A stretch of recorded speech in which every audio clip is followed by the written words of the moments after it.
Amém. Amém. Irmãos,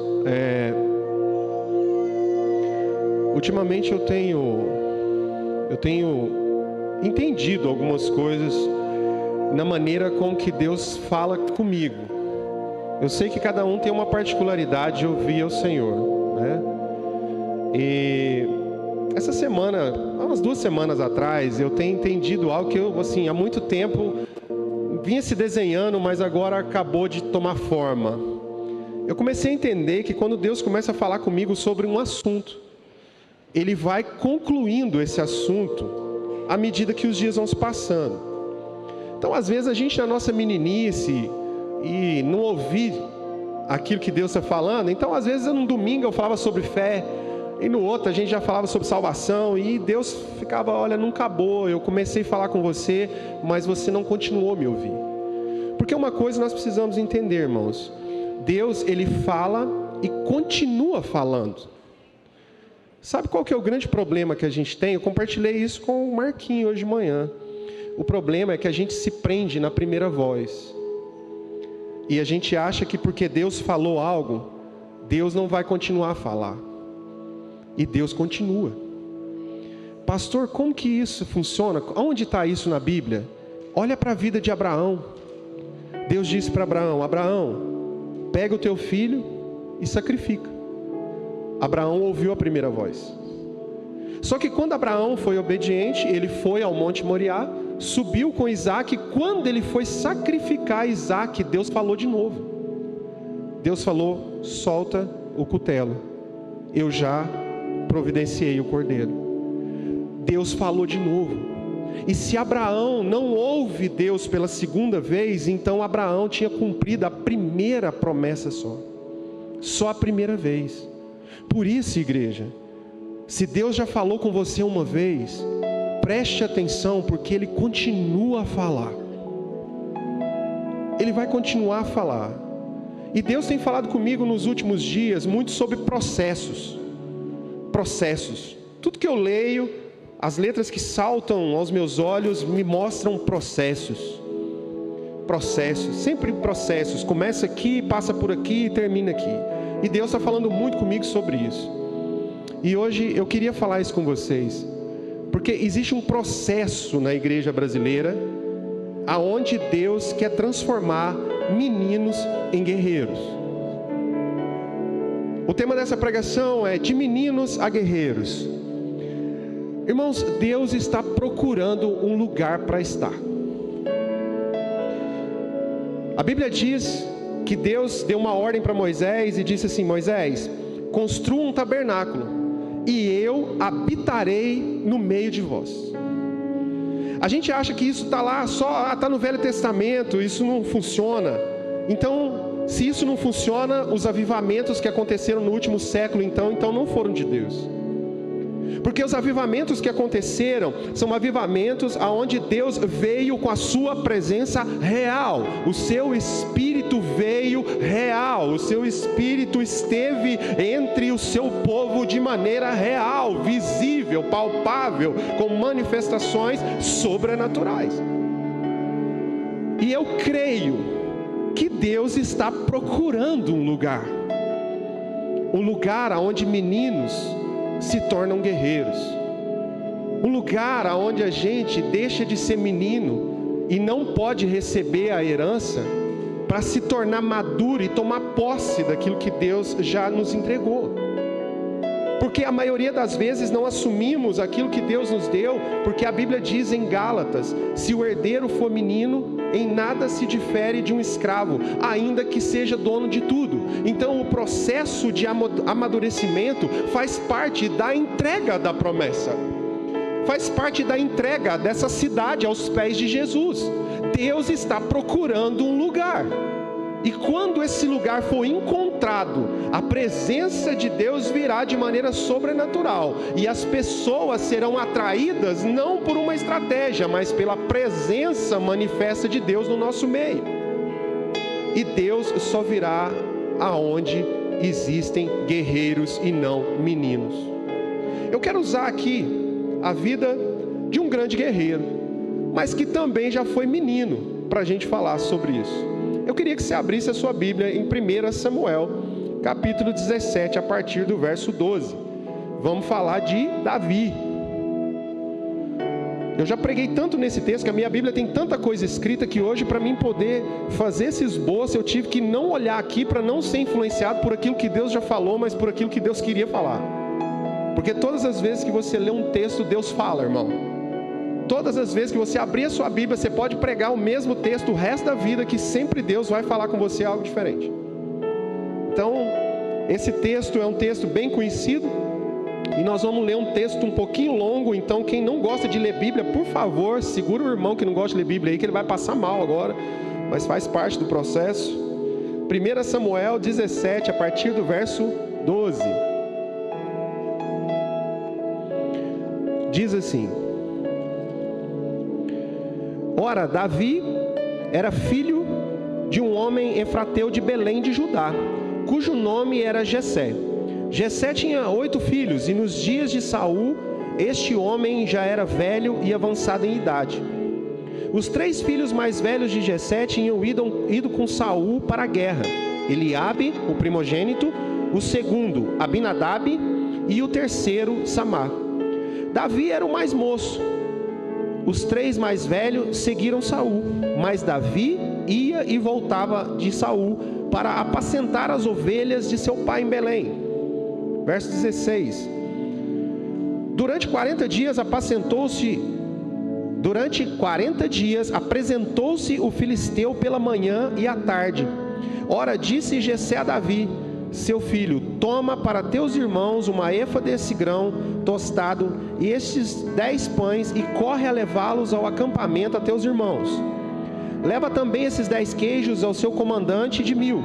Visitará aos teus irmãos para ver se estão bem, e trarás notícias deles.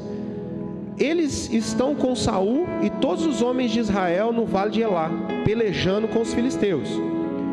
No dia seguinte, Davi levantou-se de madrugada, deixou as ovelhas com um guarda, carregou-se e partiu, como Jessé lhe ordenara. Chegou ao acampamento quando o exército estava saindo em ordem de batalha, e a gritos chamavam a peleja. Os israelitas e os filisteus se puseram em ordem, fileira contra fileira. Davi, deixando a carga que trouxera com o guarda da bagagem, correu para a frente de batalha e, chegando, perguntou a seus irmãos se estavam bem. Estando Davi ainda a falar com eles, veio subindo do exército filisteu um homem guerreiro cujo nome era Golias, o filisteu de Gate, e falou conforme aquelas palavras, e Davi as ouviu. Quando todos os homens de Israel viram aquele homem, fugiram de diante dele e temeram grandemente. Diziam uns aos outros: viste aquele homem que subiu? Subiu para afrontar Israel. A quem o matar, o rei o cumulará de grandes riquezas, lhe dará sua filha e fará casa de seu pai livre de impostos em Israel. Perguntou Davi aos homens que estavam perto dele: que farão aos homens que matar este filisteu e tirar a afronta de sobre Israel? Quem é esse incircunciso filisteu para afrontar o exército do Deus vivo? O povo lhe repetiu aquela palavra, dizendo: assim se fará o homem que o matar. Quando Eliabe ouviu Davi conversando com aqueles homens, acendeu-se a sua ira contra Davi e disse: por que desceste aqui? E com quem deixaste aquelas poucas ovelhas do deserto? Bem conheço a tua presunção e a maldade do teu coração. Descestes para ver a peleia. Disse Davi: que fiz eu agora? Não posso nem fazer uma pergunta? Então se desviou dele para outro e falou a mesma coisa. E o povo lhe tornou a responder como antes. Ouvidas as palavras que Davi falara, anunciaram a Saul, que mandou chamá-lo. Disse Davi a Saul: não desfaleça o coração de ninguém por causa desse filisteu. O teu servo irá e pelejará contra ele. Respondeu Saul: contra esse filisteu não poderás ir pelejar. Tu ainda és moço, e ele homem de guerra desde a sua juventude. Disse, porém, Davi a Saul: teu servo apacentava as ovelhas de seu pai. Sempre que vinha um leão ou um urso e tomava um cordeiro do rebanho, eu saía após ele, o matava e arrancava o cordeiro da sua boca. Levantando-se ele contra mim, segurava-o pela barba e o feria e o matava. o teu servo matava assim o leão como o urso. Este incircunciso filisteu será como um deles, porque afrontou os exércitos do Deus vivo. O Senhor que me livrou das garras do leão e das garras do urso, me livrará da mão desse filisteu. Disse Saul a Davi: vai-te e o Senhor seja contigo. Amém, irmãos? Todo mundo conhece essa história. E a gente acha que o processo de Davi começou na queda do gigante. Mas o processo de Davi não começou na queda do gigante. O processo de Davi começou quando ele apacentava as ovelhas do seu pai.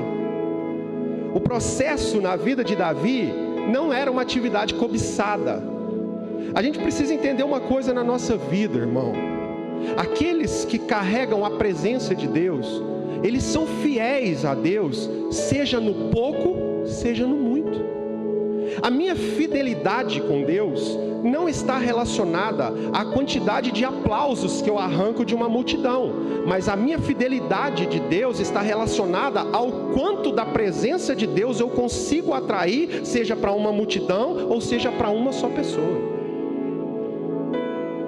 O processo na vida de Davi começou quando ele estava cuidando de ovelhas e ninguém o via, e ninguém aplaudia, e ninguém falava o seu nome, mas ele era fiel naquilo que foi colocado na sua mão. Irmão, se Deus colocou essa igreja nessa cidade para que as famílias sejam abençoadas, então a gente tem que começar pela nossa. Se Deus levantou essa igreja nessa cidade para que os filhos sejam transformados, então nós temos que começar pelos nossos. Se Deus levantou essa igreja para ser um testemunho de uma juventude convertida, então nós temos que começar pelos nossos.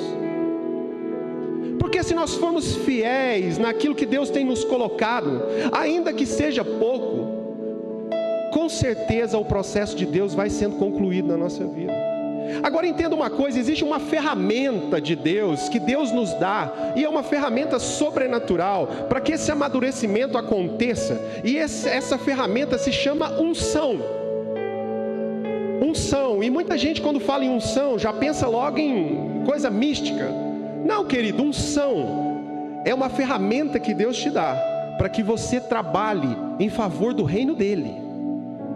Então Jesus, ele disse, está lá em Lucas capítulo 4, coloca para mim no telão, Lucas capítulo 4, verso 18. Lucas capítulo 4, verso 18. Jesus entrou então, só para você entender o contexto, Jesus chegou e entrou na sinagoga, como ele sempre fazia, e lá eles liam um texto da Torá.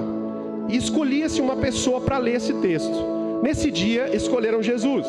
Jesus então pegou o pergaminho, abriu e leu o que estava escrito lá em Isaías 61. E ele disse isso sobre ele mesmo.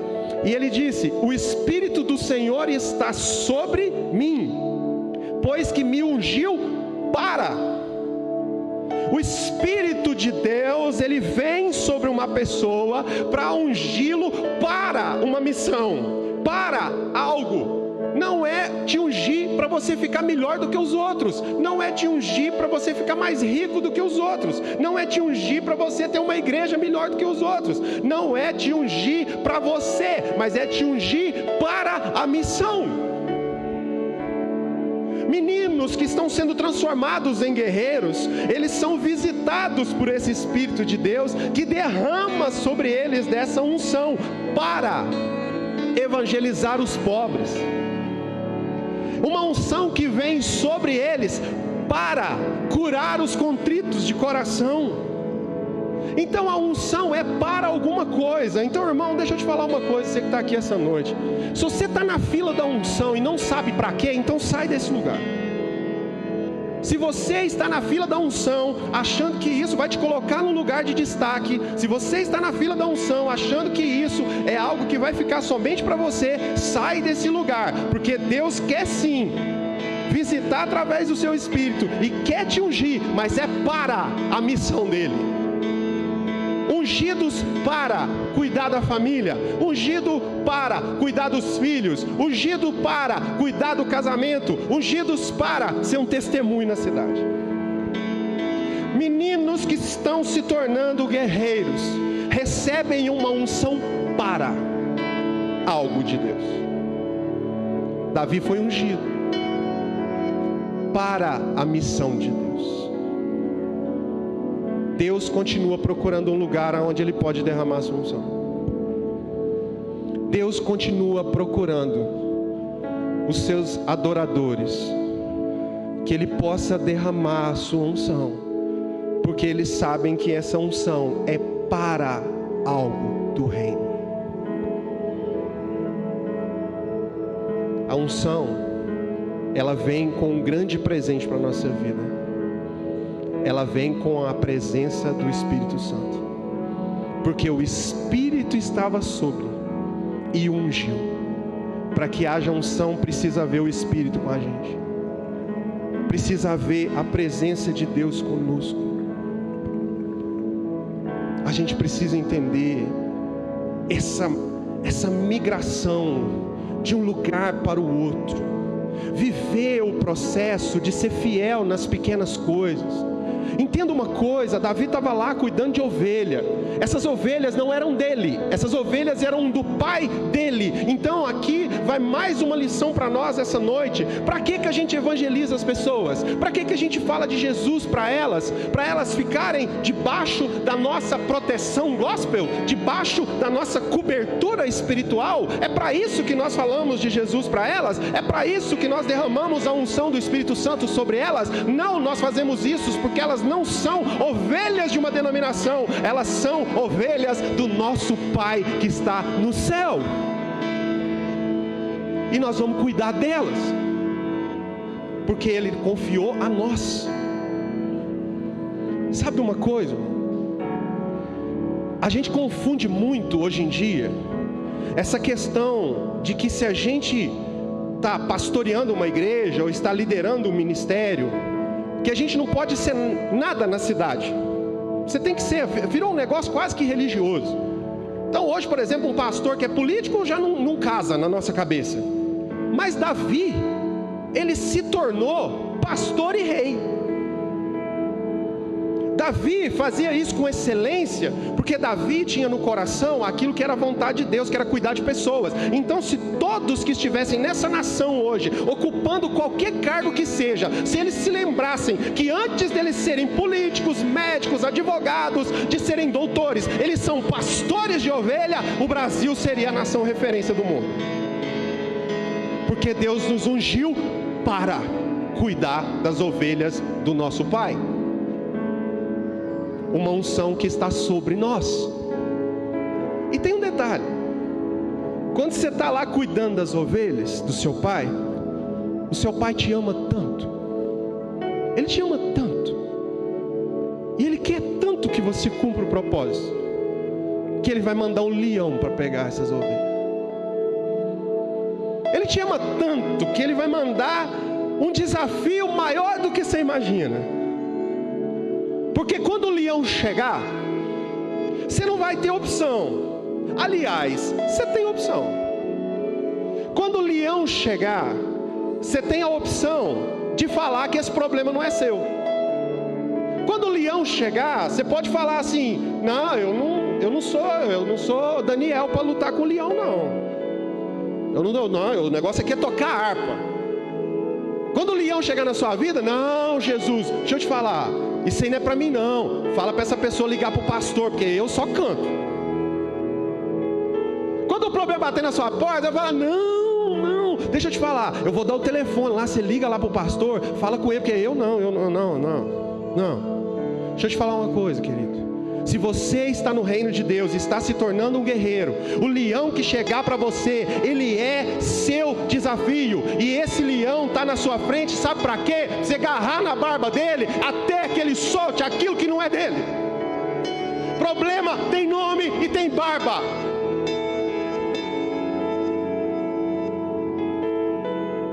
Agarra na barba desse leão, até ele soltar aquilo que é do seu pai.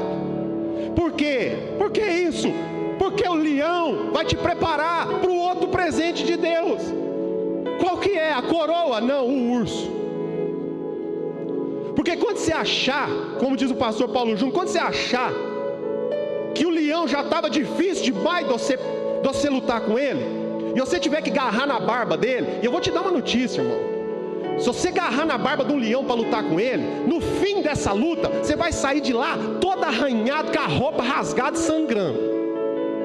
Nunca vi ninguém lutar com o leão e sair ileso. Você vai sair em tira. Você vai sair em tira. Por que você vai sair em tira? Porque o nosso Senhor Jesus Cristo, no dia do auge da sua glória, no dia mais importante da vida dele, ele foi feito em tiras por um chicote que era para mim e para você. E na cruz do Calvário, nem roupa ele tinha, porque foi ali que ele venceu. Foi ali que o leão da tribo de Judá venceu todo o leão e todo o urso que estava contra nós. E foi nesse lugar. Porque foi no lugar onde menino tem que virar guerreiro. Porque Deus te ama tanto que Ele te põe o leão para te preparar para o urso.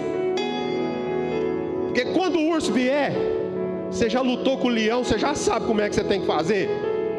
E quando esse urso for muito difícil e você acabar essa luta com ele, quase esgotado, e você falar, eu não aguento mais, Deus vai olhar para você e falar assim, eu te amo tanto que agora eu vou te dar mais um presente, eu vou te dar um gigante.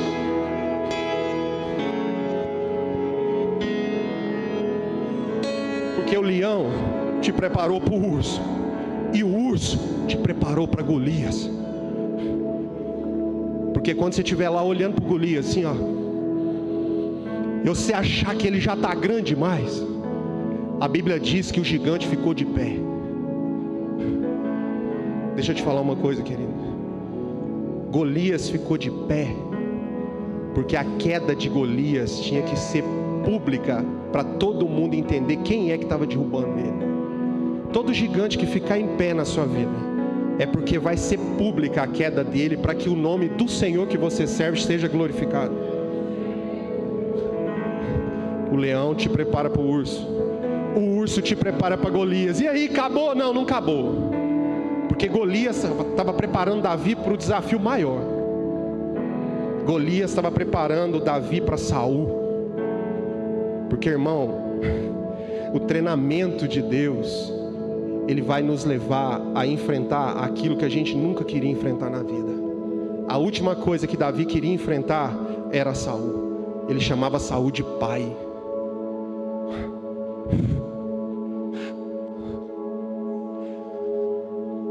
Tem coisa na nossa vida que só Deus entende.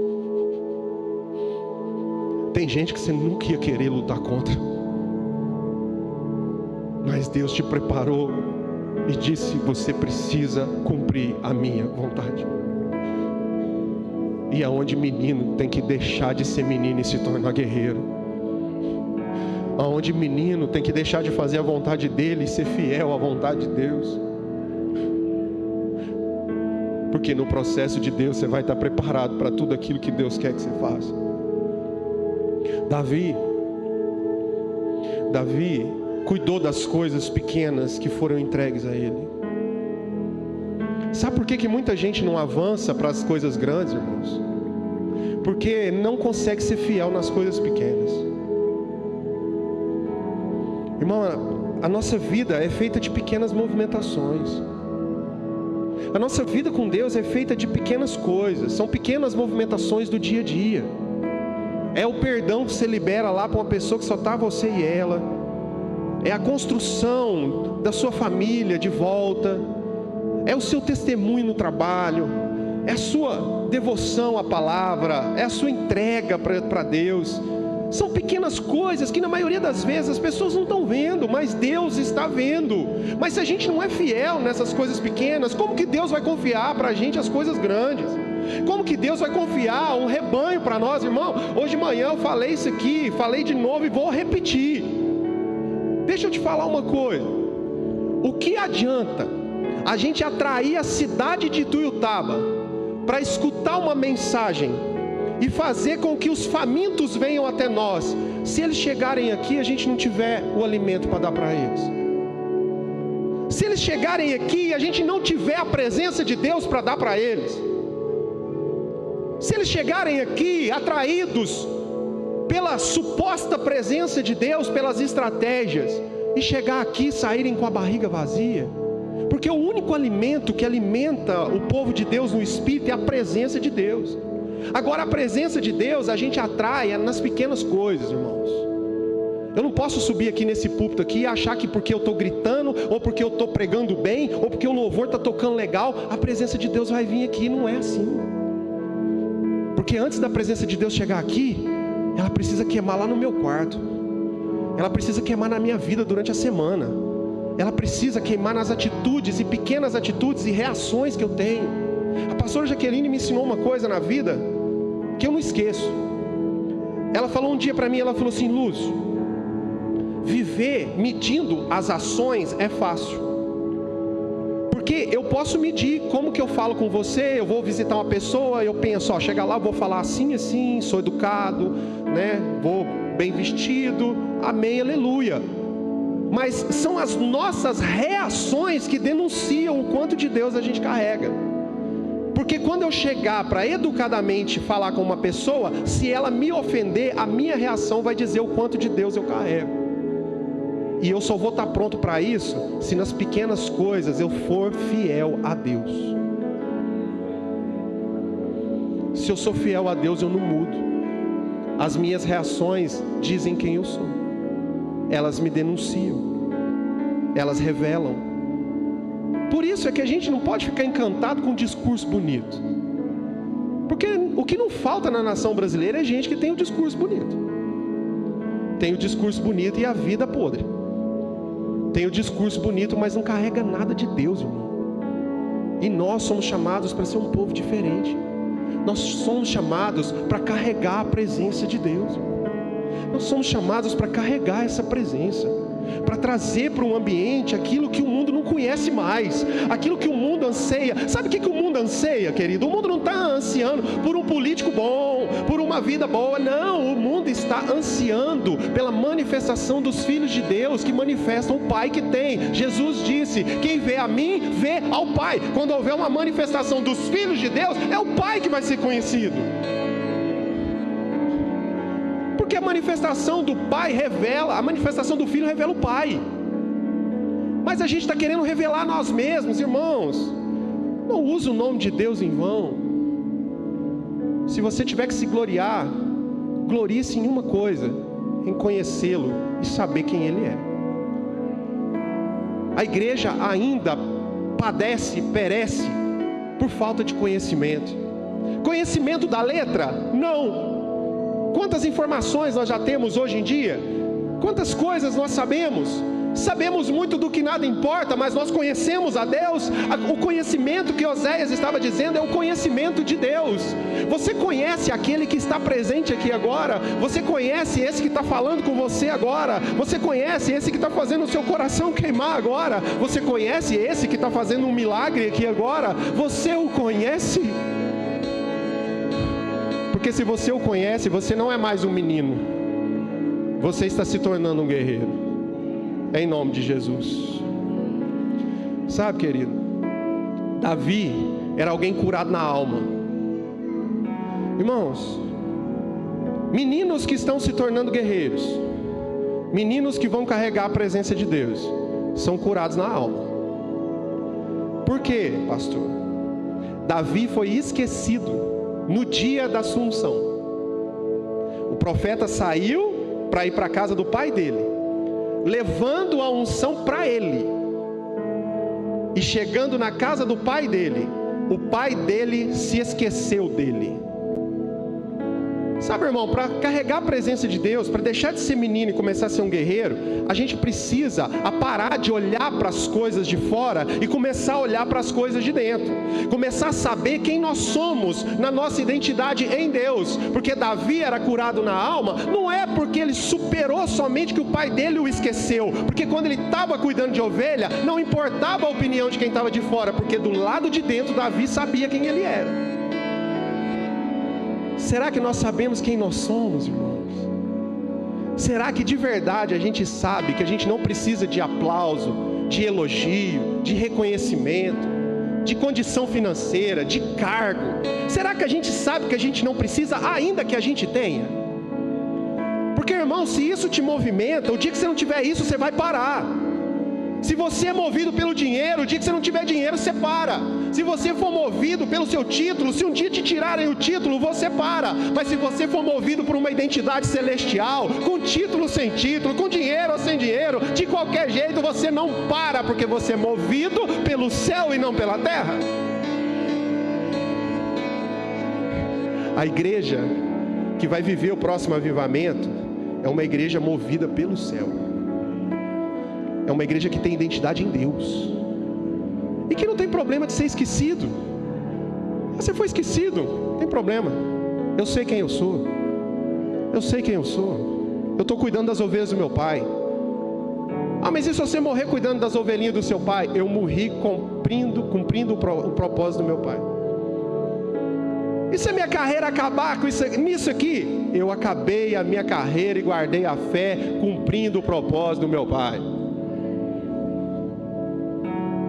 O dia que a gente tiver certeza disso, querido, nós vamos entender o que é viver com a alma curada. Gente com a alma curada. Tem gente que está vivendo no curral, cuidando de ovelha a vida inteira, porque tem a alma ferida. Ai, esqueceram de mim. O pastor chama todo mundo ali para dar o dízimo e oferta, nunca me chamou. Todo mundo nessa igreja faz tudo, eu não faço nada, ninguém sabe nem quem eu sou. Irmão, deixa eu te falar, isso é ficar no curral o resto da vida, cuidando de ovelhinha o resto da vida, porque quem sabe o que é, não está se importando com o que os outros lembram ou deixam de lembrar. Você sabe que você está em Deus, e se o Senhor quiser te tirar desse lugar e te colocar num lugar de exaltação, Ele vai pôr. Se Ele não quiser, Ele não põe. Mas não é isso que dita o ritmo da sua vida. O que dita o ritmo da sua vida é uma paixão no coração pela presença de Deus, seja aonde for.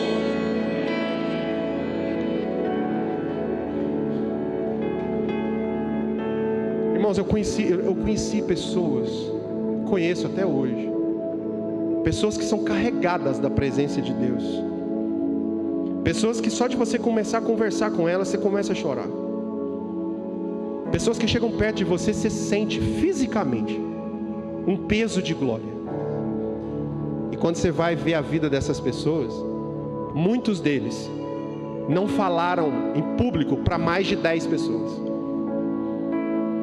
não cuidaram mais do que 5, 6, 7 pessoas, porque são pessoas que não estão condicionadas a resultados. Irmão, você quer ver você perder a sua transformação de menino para guerreiro, é se você ficar comprometido somente com os resultados que você acha que você vai ter. Hoje de manhã eu falei isso numa palavra de dízimos e ofertas, mas eu quero trazer ela para a nossa realidade aqui hoje. A Bíblia diz que o reino dos céus é como um semeador que semeia a semente e vai embora descansar, e não sabendo ele como que acontece, a semente nasce e cresce. Deixa eu te falar uma coisa, querido. Quando a gente está comprometido com o resultado, a gente quer saber como que funciona no meio. Mas o reino de Deus não é assim. No reino de Deus Ele diz para você: pega a semente e lança na terra. Quando você lança uma semente lá na terra, irmão, você plantou, o que você vai fazer agora? O que você faz? Você planta uma semente, o que você faz? Você molha, e aí? E aí você vai embora, sim ou não? Vai embora e descansa a cabeça, não é porque tem o que fazer? Tem o que fazer? Não tem, né? Porque não tem como você saber como que as moléculas lá, você não vai ficar estudando, ficar louco, agora pegou umidade, rompeu a molécula, e não sei o que, cresceu a raiz, e vai nascendo tal de, não, você planta a semente e vai embora descansar. Por quê? Porque o processo de nascer é com Deus e não é com você. Então cabe a nós somente o semear e descansar em Deus, porque o processo e o resultado é com o Senhor.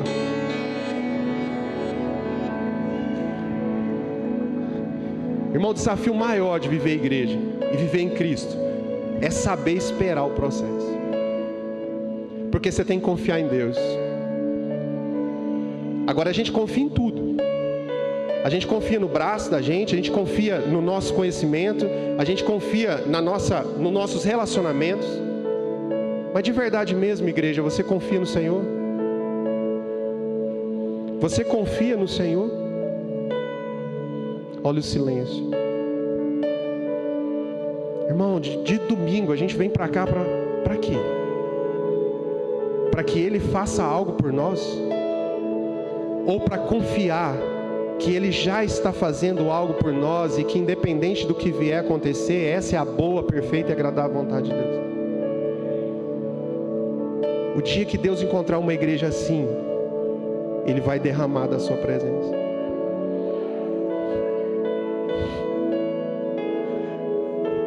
Eu sei que está chegando esse dia aqui. Eu sei que está chegando esse dia aqui. Porque o nosso espírito, ele se angustia e se alegra ao mesmo tempo. Ele está angustiado porque ele sabe que Deus está mexendo com o povo. E ele está se alegrando porque ele sabe que nós não estamos mais condicionados a resultados. Nós estamos simplesmente semeando e confiando em Deus. Faz a tua parte, irmão. Faz aquilo que lhe cabe. Cuida das ovelhas que o seu pai te deu. Cuida delas. Cuida da tua casa, cuida do teu filho, cuida do teu casamento, cuida lá do teu emprego, cuida dos seus amigos, serve à mesa, pastoreia, leva pastos verdejantes, coloca água. Tenha certeza que ainda que um dia você passe pelo vale da sombra da morte, Ele estará com você, porque Ele é o seu pastor e Ele te ensina a pastorear. Aprenda a confiar em Deus.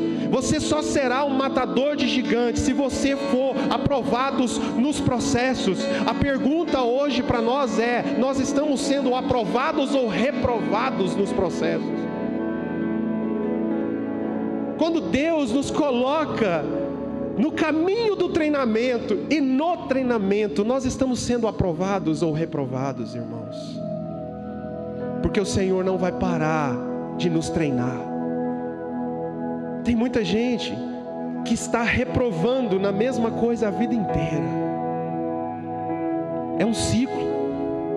E Deus, Ele não deixa você sair de um lugar para migrar para outro, sem que antes você o entenda nesse lugar.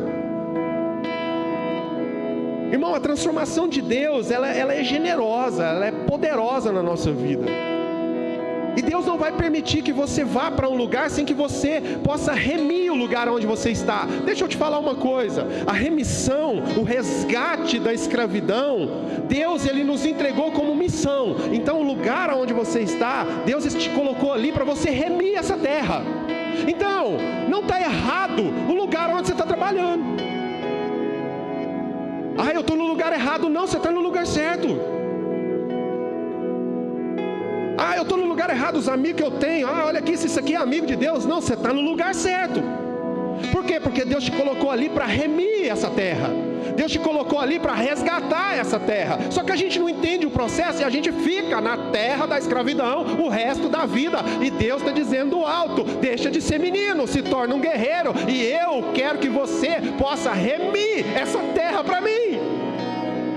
Deus conta com a gente para remir, para salvar. Olha para Pedro. Pedro negou Jesus 3 vezes, em volta de uma fogueira, numa roda de escarnecedores. Jesus foi entregue, crucificado, morreu e ressuscitou. Jesus falou: vão para Jerusalém e eu vou encontrar com vocês lá. Aí o Pedro chegou lá, foi pescar, porque achou que Jesus não ia lá. Aí na pesca, Jesus estava na praia. E Jesus estava preparando lá, já tinha preparado pão e peixe assado. Traz Pedro de volta. Pedro chega para falar com Jesus. Quando Pedro olha para Jesus, o que ele vê? Uma fogueira. Lembra de onde ele negou? Lembra de onde ele negou, irmãos? Lá na fogueira dos escarnecedores, ele negou 3 vezes. Agora Jesus fez uma fogueira, para quê? Jesus está reconstituindo o ambiente. Jesus estava dizendo para Pedro: Pedro, para edificar a minha igreja, sobre essa pedra, você precisa remir isso que está dentro de você. Então aqui, Pedro, agora é o mesmo cenário. E aonde você me negou, agora eu vou te perguntar: Pedro, tu me amas? Sim, Senhor, eu amo. Primeira vez. Segunda vez: Pedro, tu me amas? Sim, Senhor, eu amo. Pela terceira vez: Pedro, tu me amas?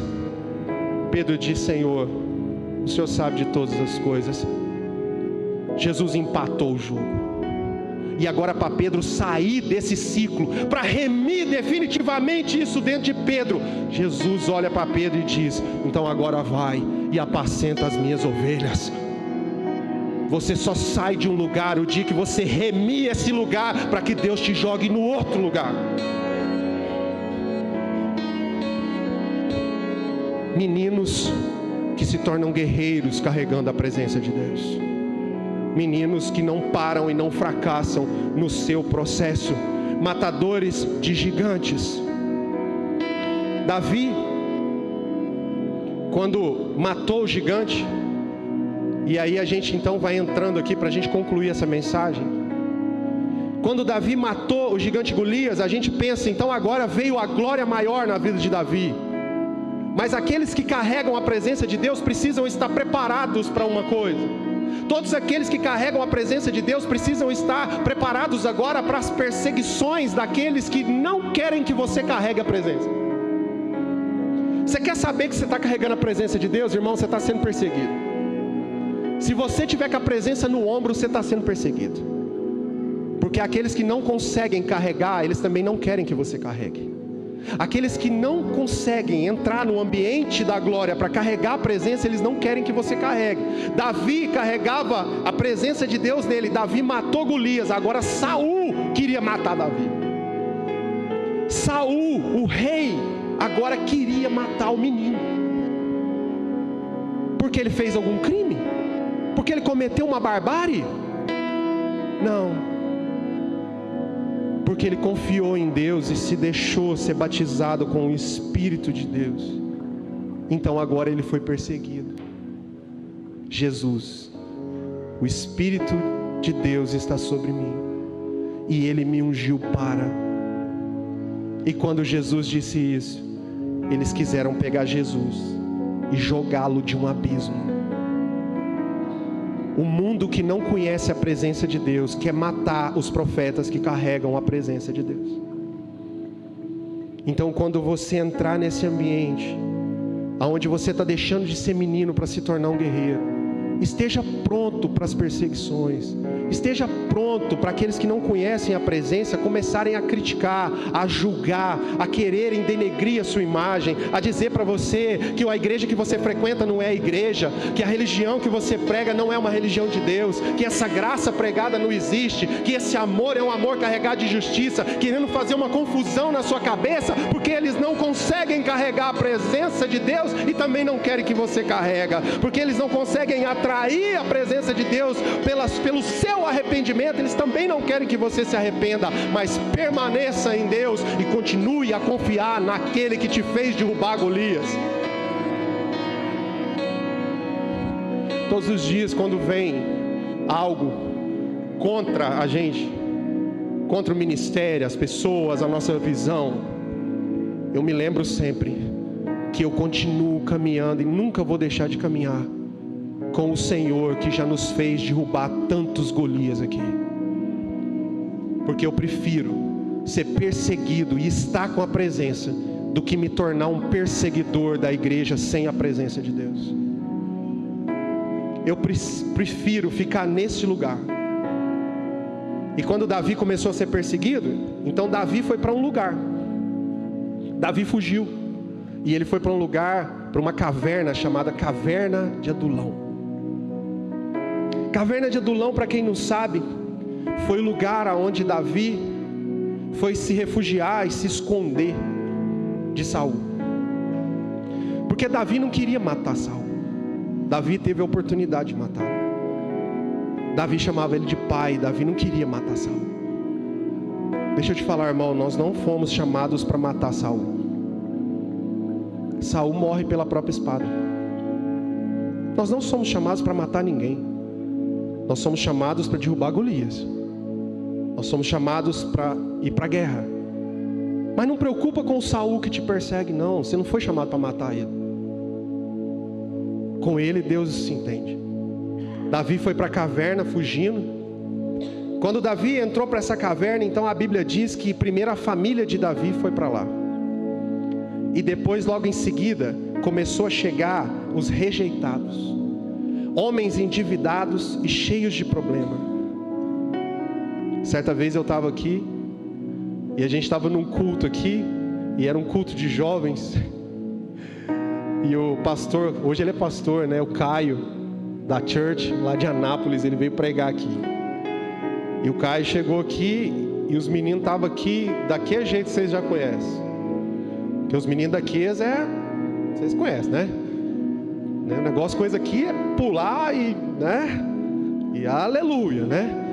Mas você vai olhar a história dos meninos, você olha a história deles, você já vê que a dificuldade está implantada em cada um ali. Aí o Caio chegou aqui, olhou no final, o Caio me chamou, falou assim: olha, isso aqui vai se tornar um grande ministério nessa cidade. Eu pensei, falei, o que ele viu aqui, meu Deus do céu? Aí ele falou, eu vou te dizer o quê? Por quê? Porque você tem uma caverna de adulão. Todos os rejeitados, Lúcio, vão vir para cá. Todos os rejeitados da sociedade, os rejeitados da religião, eles vão vir para cá. Eles vão vir procurar refúgio. Porque o exército que Deus levanta numa cidade nunca é um exército de sacerdotes religiosos, é sempre um exército dos rejeitados da religião. Esse processo está acontecendo nessa igreja há 8 anos. Há 8 anos, irmãos, nós sabemos o que é receber os rejeitados aqui, a começar por nós. Aqueles que ninguém queria mais. Aqueles que ninguém aceitou mais. Aqueles que também não queriam mais religião. Deus então vem e estabelece um lugar aonde essas pessoas podem se achegar, para que aí então Ele possa transformar essas pessoas num grande exército. Um exército que vai carregar a presença de Deus. Um exército que vai entrar com o rei de Israel. Davi lá na caverna entendia a língua dos rejeitados. Sabe por quê? Porque ele era rejeitado. Davi foi esquecido pelo pai. Cuidava de ovelha. Então quando chegava um rejeitado para conversar com ele, ele sabia falar a língua dele. Sabe por que a gente sabe falar a língua dos rejeitados aqui? Porque a gente foi rejeitado. A gente foi rejeitado. Quando eu recebi a indicação para ser ordenado pastor aqui, eu e a pastora Jaqueline, um grande amigo meu, já caminhava comigo no ministério. Eu fui todo alegre contar para ele. Falei, olha, nós vamos ser indicados lá, a gente vai ser pastor. Ele olhou para mim e falou, o quê? Como assim vocês vão ser pastor? Eu falei, vamos, né? Ele falou, não pode não. Eu falei, o que aconteceu? Não pode, olha a vida de vocês ainda. Não, tem que esperar uns 10 anos para as coisas acontecerem. O irmão que comia comigo no meu prato me rejeitou. Por isso que toda vez que entra um rejeitado aqui, irmão, eu sei falar a língua dele. Eu sei falar. E esse ministério, a materialização dele aqui, toda é nesse sentido. Há uns anos atrás, a gente fez uma festa aqui, Sal na Rua. Aí nós fechamos essa rua aqui de trás. E aí os meninos da ação social correram atrás de um monte de coisa, conseguiram cachorro quente, um monte de brinquedo, conseguiu picolé, gente para cortar cabelo, tudo de graça. Fez uma festa aqui, fechou a rua.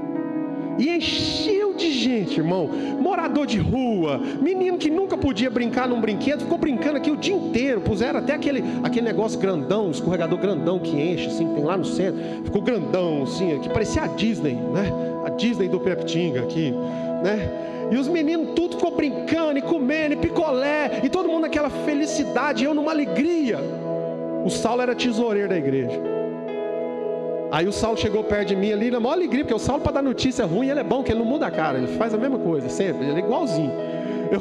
Eu ali, o Saulo chegou, encostou em mim, e o povo brincando, e aquela alegria, aquela felicidade. O Saulo falou assim para mim, falou, deixa eu te falar, esse mês não deu para pagar a energia da igreja não, viu?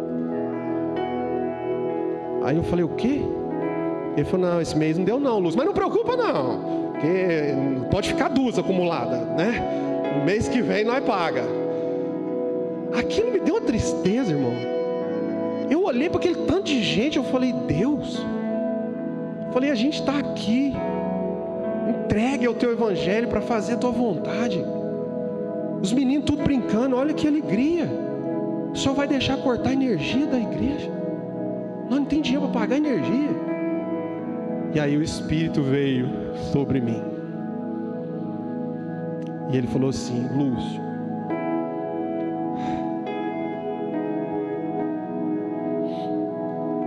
para vocês terem aqui todos os homens e mulheres que as igrejas estão se estapeando para tê-los congregando, que são pessoas que têm recurso, para vocês tê-los aqui, primeiro, Lúcio, vocês vão ter que aprender a amar os que ninguém quer. Porque o dia que vocês amarem os que ninguém quer, eu vou trazer para cá, para ficar com vocês, aqueles que todos desejariam ter. Sabe, irmãos, isso tem acontecido em muitas igrejas no Brasil. Igrejas que entenderam que primeiro a gente ama os que são rejeitados. E depois Deus envia aqueles que vão ser o sustento dos rejeitados. Esse dia ainda não aconteceu nesse lugar, mas nós continuamos apaixonados pelos rejeitados. Nós somos apaixonados por eles, irmãos. Tem dia que a gente fica nervoso, tem dia que dá raiva, porque você quer que ele recupera das drogas, você quer que ele reconcilia com a família, você quer que ele larga a vida promíscua, e ele não larga, e ele não muda, e você vai para casa irado, e Deus olha para você e fala assim, eu te amei quando você era desse jeito.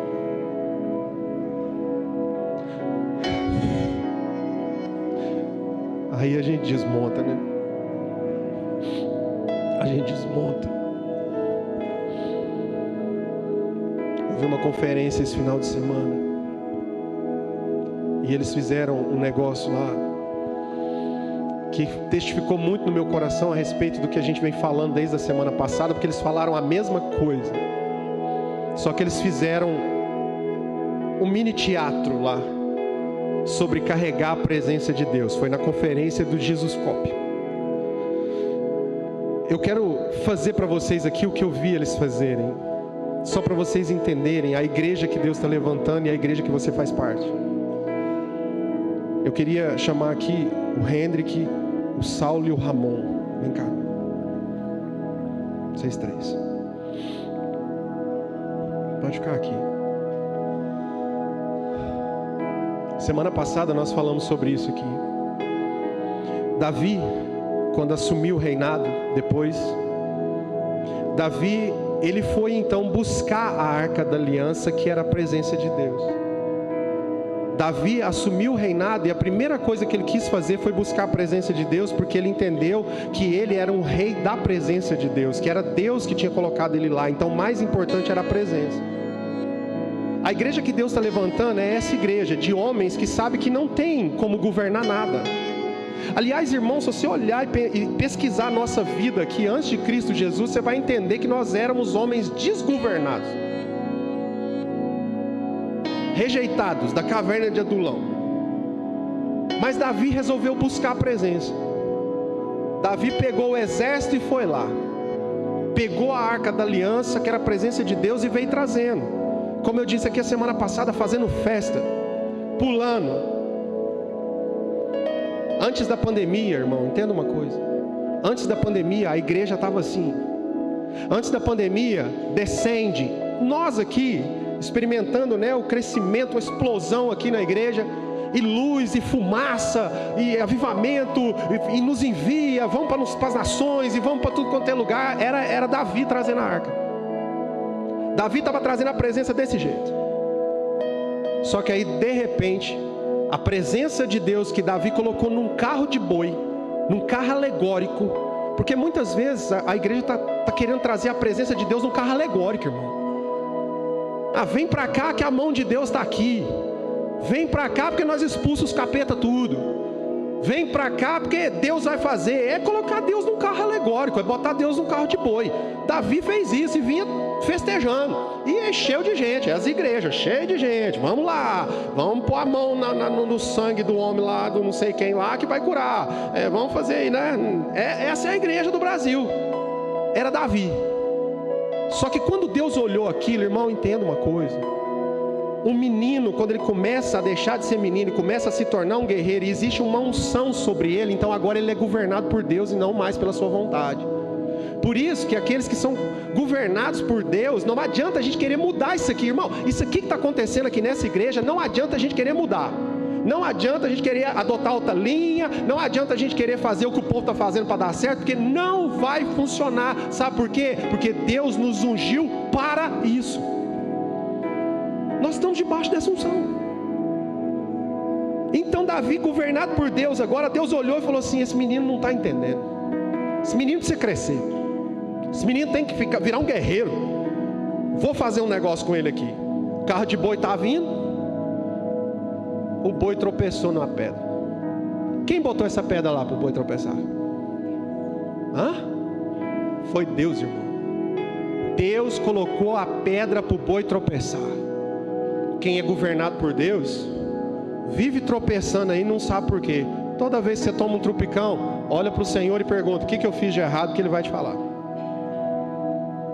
O boi tropeçou. A arca começou a cair do carro de boi.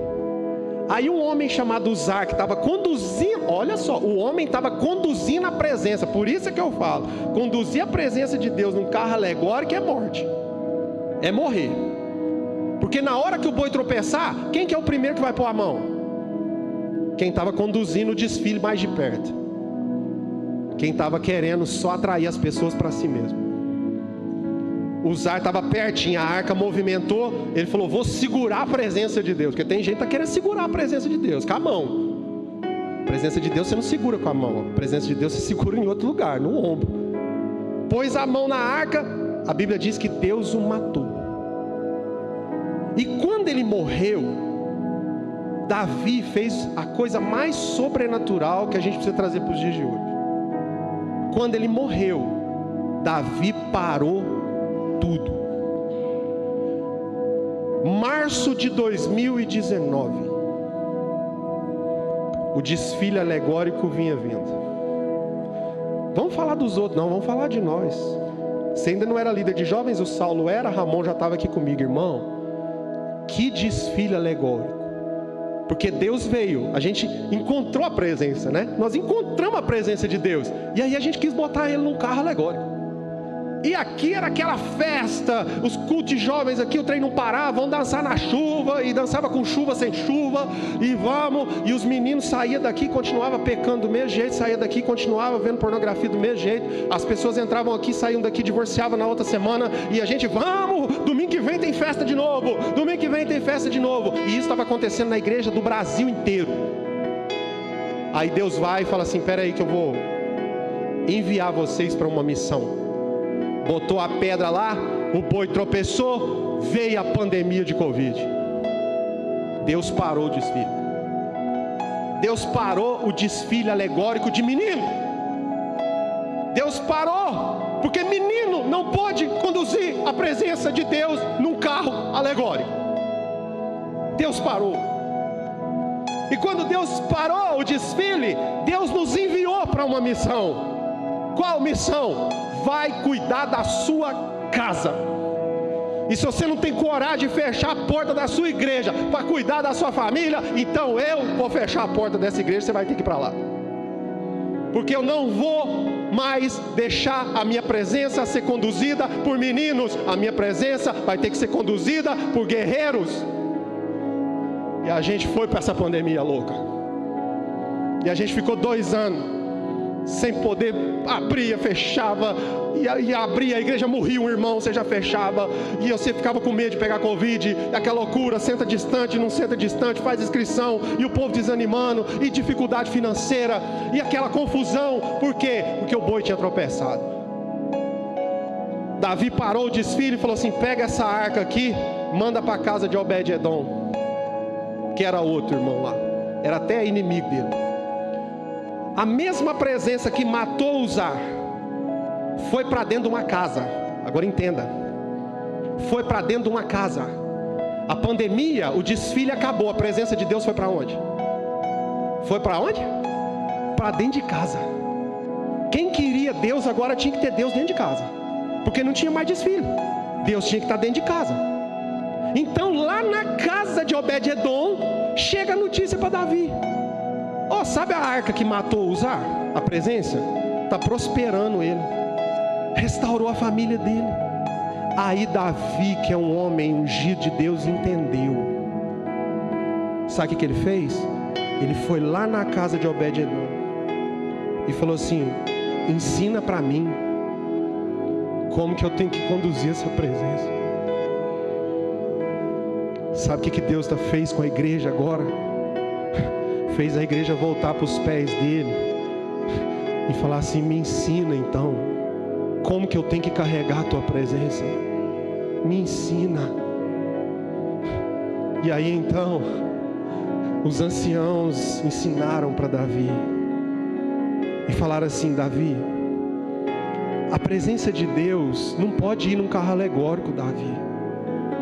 A presença de Deus não pode ir numa denominação que vocês estão achando que o avivamento é denominacional. Não. Davi, a presença de Deus tem que andar no ombro do sacerdote. E para ser sacerdote não podia ser menino, tinha que ser homem. E ele falou: então pega a presença e põe no ombro do sacerdote. Agora, a presença era a arca, e a arca tinha 4 hastes, aonde ela era conduzida no ombro dos sacerdotes. Por isso que eu pedi a vocês aqui. Então nós vamos, fica aqui o Ramon aqui, o Saulo aqui. Não, mas vocês têm que organizar para que lado vocês vão virar. Aqui para mim, aqui, vira aqui. Isso. Você também aqui comigo. Era mais ou menos isso aqui. Deus estava ensinando a carregar a presença. Deus falou: vocês peguem a presença de Deus, a arca, e coloca no ombro. Abaixa aí para você pegar a presença. Abaixa. Pegou. Puxou, põe no ombro. Primeiro passo, a presença está no ombro. A presença de Deus agora é em nós, não é mais um carro alegórico. E ele disse para eles: vocês vão dar 6 passos. Então vamos lá. 1, 2, 3, 4, 5, 6. No 6º passo, que significa humanidade, significa limitação de vocês, o número 6 vai denunciar que vocês são humanos. Então quando vocês chegarem no 6º passo, vocês agora precisam sacrificar e fazer, sabe o que? Com a presença no ombro. Eles se ajoelhavam e eles diziam: Senhor, sem o Senhor nos instruir, a gente não sabe te levar. Nós sacrificamos tudo que nós temos aqui agora em teu favor, mas continua a falar com a gente para que a gente possa te conduzir. Aí se levantar. Agora vira para cá. Vamos lá, porque aqui não dá para dar mais 6 para lá. Vamos para cá.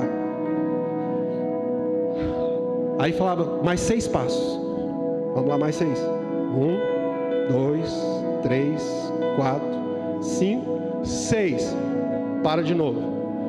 Agora a igreja não está mais desfilando com a presença de Deus, ela está carregando a glória nos ombros.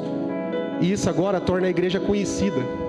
A igreja começa a ganhar força, ela começa a ganhar voz, ela começa a ser vista pela sociedade como alguém que carrega a glória de Deus, e isso atrai o olhar das pessoas.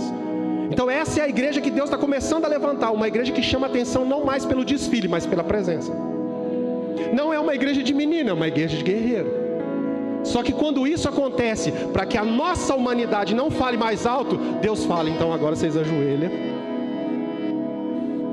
sacrifica e diz para o Senhor: Senhor, toda honra e toda glória é dada a Ti.